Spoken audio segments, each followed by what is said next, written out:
but it depends on the context, whether it's a noun or a verb or adjective or adverb, pronoun. It's a whole different grammatical subject.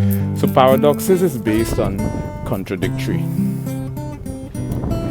polarity, coexisting polarity or coexisting contrast, or contradictory, like the wave medium, the wave particle duality in light technically is considered a paradox, a duality, and ambiguity simultaneously, because paradoxes is based on contradictory, ambiguity deals with indecisiveness.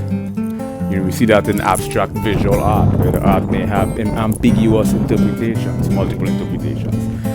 And because we have the wave particle duality in light, it means that the wave particle duality in light is a paradox,